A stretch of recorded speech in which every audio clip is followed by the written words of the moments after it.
You ever just had one of those days where you just sit back and wonder, is this really happening? Are we having one of those days?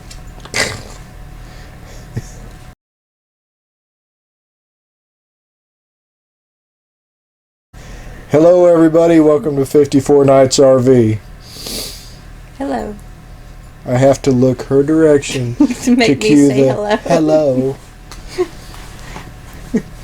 I tried putting her on the other side and it still didn't work.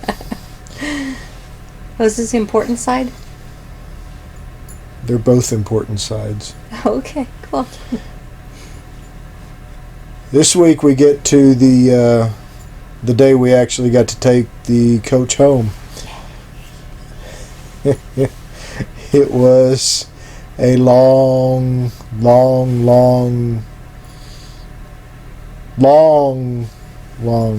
day. I don't recall what time we got up there. But the first step in this whole process, this was after we had got the financing, and the deal was, all that was left as far as we thought was signing the papers and taking the keys. Yeah, we've bought 2 campers before and several cars. Yeah. We knew how this works. Yeah. Apparently, they didn't know how it worked. The first thing, of course, was the PDI. And you read these boards, and this is where you're supposed to go over that coach with a fine-tooth comb, and you're supposed to learn everything you can learn from it, from the guy showing you the coach, who's supposed to, he's there to show you all the little tips and tricks and how to operate stuff. He was a nice guy. They actually post that stuff on the message boards, and you're supposed to believe them, apparently. I don't know. Yeah, this nice guy. He was nice, really was. Yeah, he just wasn't trained. He knew absolutely nothing about the coach he was showing us. Some of the industry standards, this slide that we're sitting on was not even all the way out. And he swore it was. No, it's not. The floor's not flat. It's not all the way out. And then he tried to... He reached up and tried to push the button to make it go out further, and it wouldn't go. Well, of course it wouldn't go. The coach wasn't running. It's got to be running for the slides to move. The toilet. We've got one of these fancy vacuum flush toilets. Sorry, the puppy is very noisy today.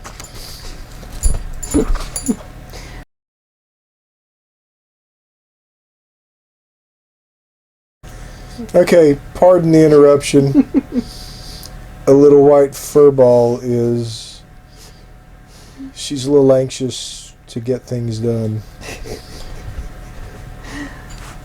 But we have one of these fancy vacuum flush toilets. He goes in to show us how to use the toilet.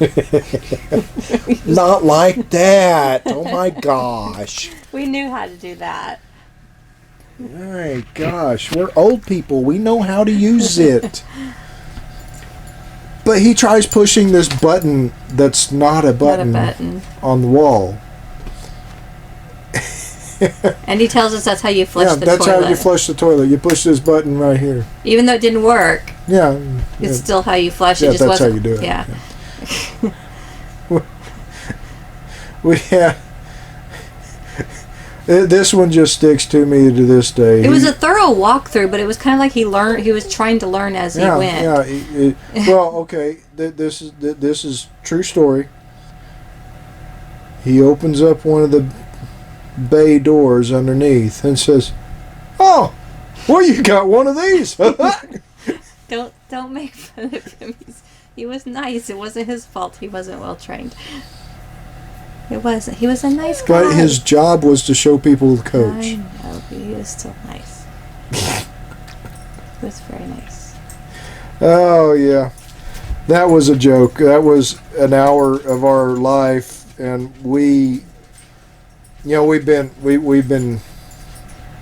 RVing, glamping, whatever you want to call it, for 30 years, close to 30 years. There's a lot of things we know, about RVs. But there's an old saying, you don't know what you don't know. And there were things about this coach that we didn't know, that Gosh. But a Class A in general. Yeah. So we were left to our own devices.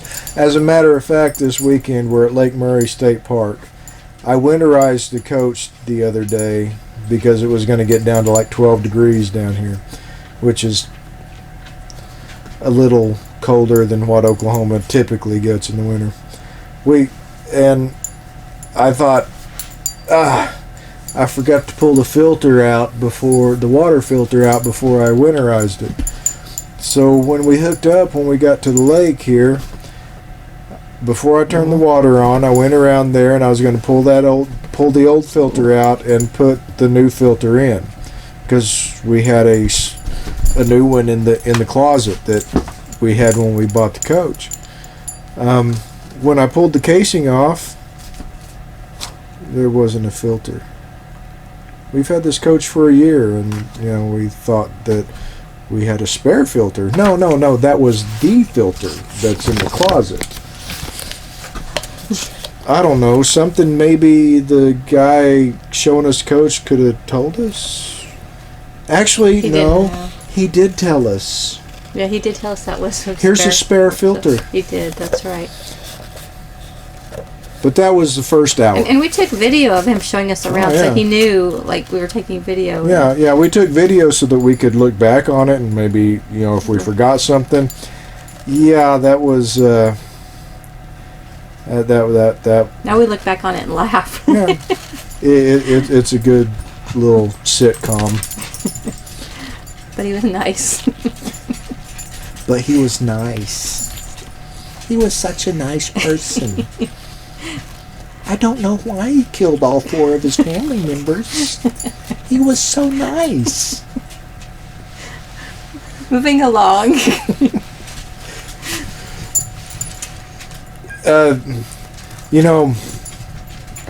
I haven't mentioned the name of the dealership, and I kind of hesitate to do so because they're all pretty much the same. The exceptions are the good ones. It's not the other way around. Most of them are not the good ones. And there's nice people and yes. Not nice people and responsible our salesman, people. Our salesman up there, super good guy for salesman. The guy doing the PDI, super nice guy. He really was, but he didn't know what he was doing. Mm-hmm. And I don't know the situation. Maybe he was just a service tech that was caught on break for a minute too long, and he got stuck showing us the coach. Could have very well been that. But the communication between the different departments was pathetic. It really was. Mm-hmm. After the PDI, we sat at a table on the showroom floor for 30 to 45 minutes. We didn't know what was next. We were just told to sit down and wait. Our salesman came by and... I think they offered us water. Yeah. Well, what are you up to? I don't know. We're just waiting for something. I don't know. I don't have the keys yet.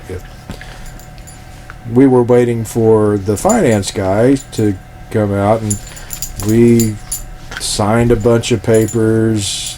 One of those things where you sign away your firstborn, which is really not a problem. She doesn't live with us. We wouldn't miss her anyway. So, okay, she would miss her. But that was another hour and a half at least, signing papers. And then he tries to sell us insurance, or the extended warranty. We didn't want the extended warranty. One of my bosses has this whole bathtub theory that, maybe you can look it up, the bathtub curve, and learn a little bit. But most failures happen, in the infancy of the product, and then at the end of life. Everything in between is pretty much flat. So we didn't want the extended warranty. But it was so wonderful. It was wonderful, obviously, because he disappears after we've signed what we thought was everything we needed to sign. He disappears for another 45 minutes, 30, 45 minutes. Terry starts walking around and doing some shopping in the store there that they sell all sorts of camper supplies. So she's just walking around doing some shopping while we're waiting for Mr. Finance to get back. I finally join her. I get tired of playing Angry Birds on the phone, and I finally join her. And then this guy in a white shirt with the dealership logo on it. It was a different shirt than everybody else was wearing. So obviously his rank was different. Apparently, from the conversation, his rank was higher. But he stops. How you doing? I mean, let me set the stage correctly. We're standing there looking at something, black tank pods or whatever, and he walking by, and he takes 2 steps past us, and then he stops like he just noticed us there. I think we were wearing our OSU shirts, and he turned around chatted and about the team. He fires up a conversation. Chances are pretty slim that we're wearing orange. He strikes up a conversation, and he talks to us for a good 4 or 5 minutes, and then just out in one of those conversations where you're talking to your buddy, and it's all about this or that, and then all of a sudden your buddy just goes off this other direction with the conversation. That's what this guy did. So why don't you guys want this extended warranty? We were like, whoa, wait, what? Whiplash. Hold on. Wait a minute. I think I spilled my Coke. The seatbelt jerked. I can't move it. Oh my gosh. We don't want the extended warranty. Go away. Get me my keys. I'm ready to go home. We didn't tell him to go away, but I don't think we stopped being quite as friendly. Up here. Yeah. As my hair falls out, the more transparent my thoughts get. They're getting pretty transparent. They are very transparent. Just ask a couple of guys at work.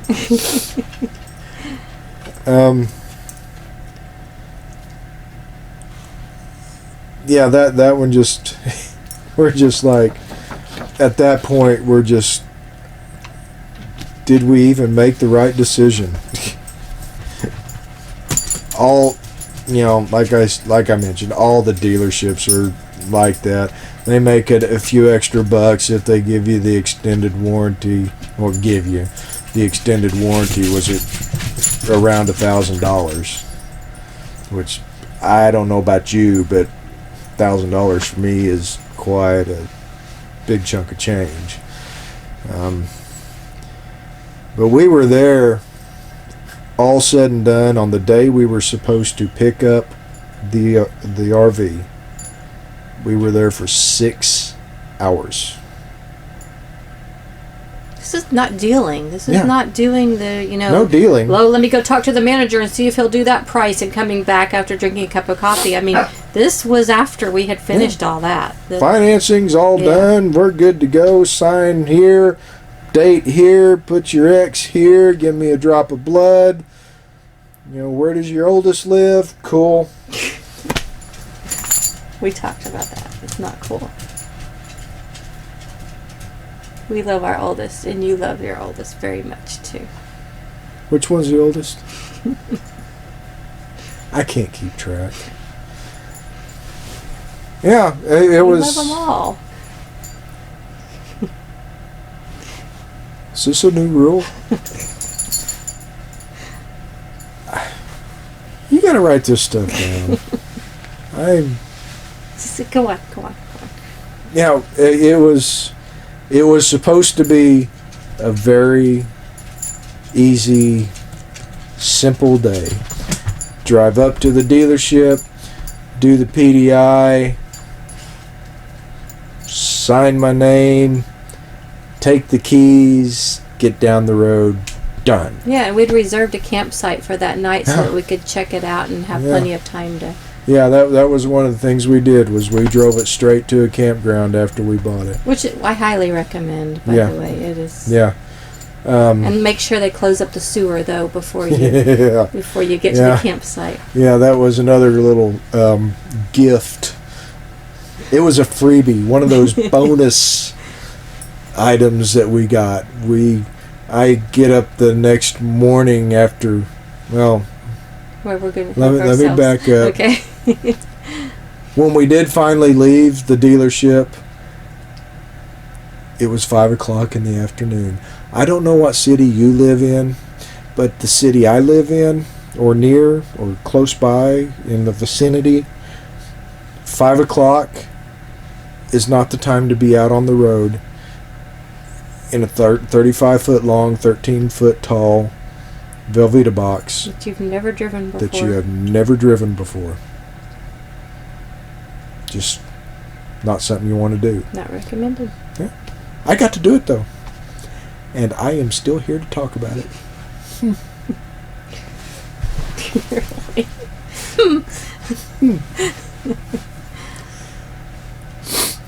But we left out of there. We went straight to a campground, and yes, do it if you're in a position to do that. Meaning, you're not 600 miles away. Which one of these days we'll talk about. Buying out of state or buying local, and why we bought local. But yeah, go to a campground.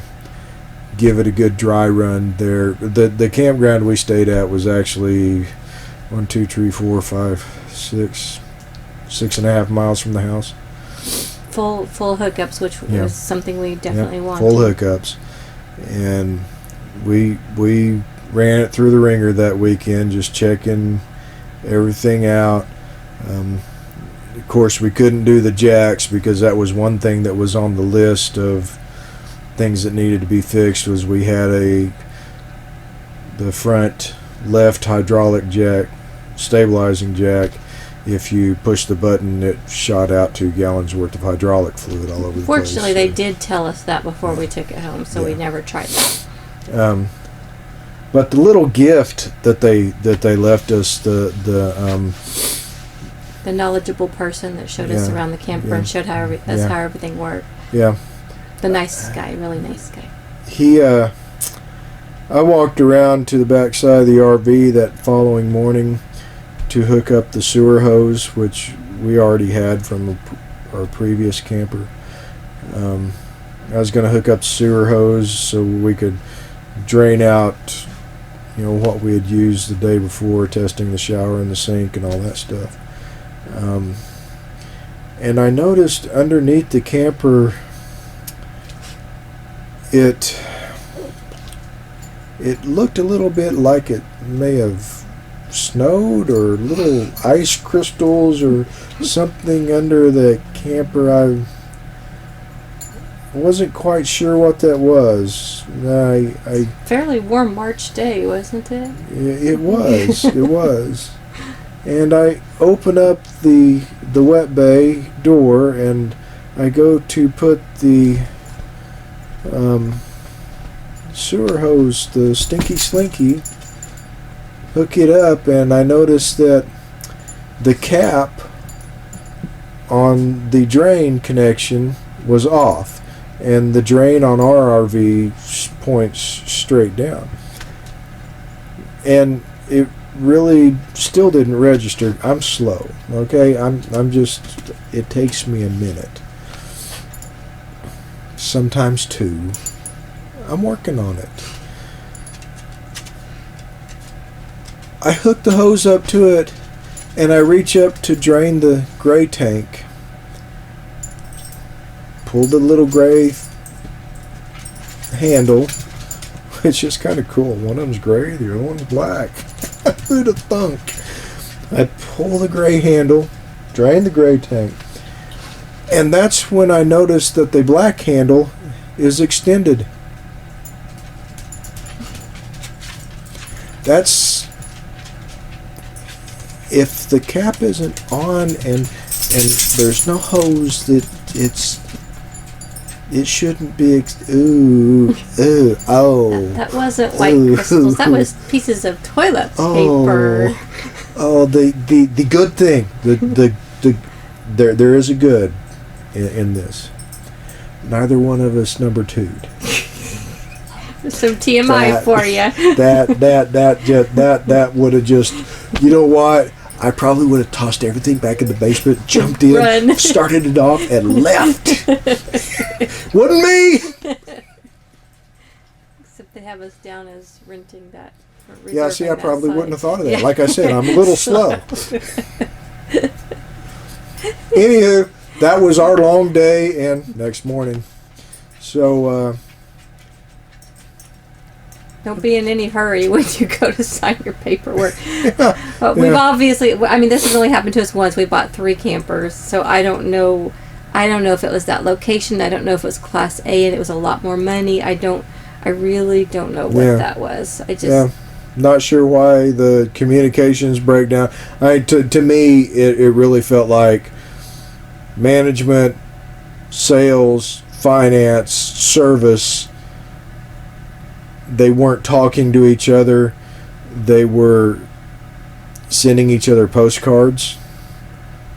And we probably weren't that important yet because we'd already made our deal. Yeah. So. But would I go back to that dealership to buy again if they had the right deal? Yeah.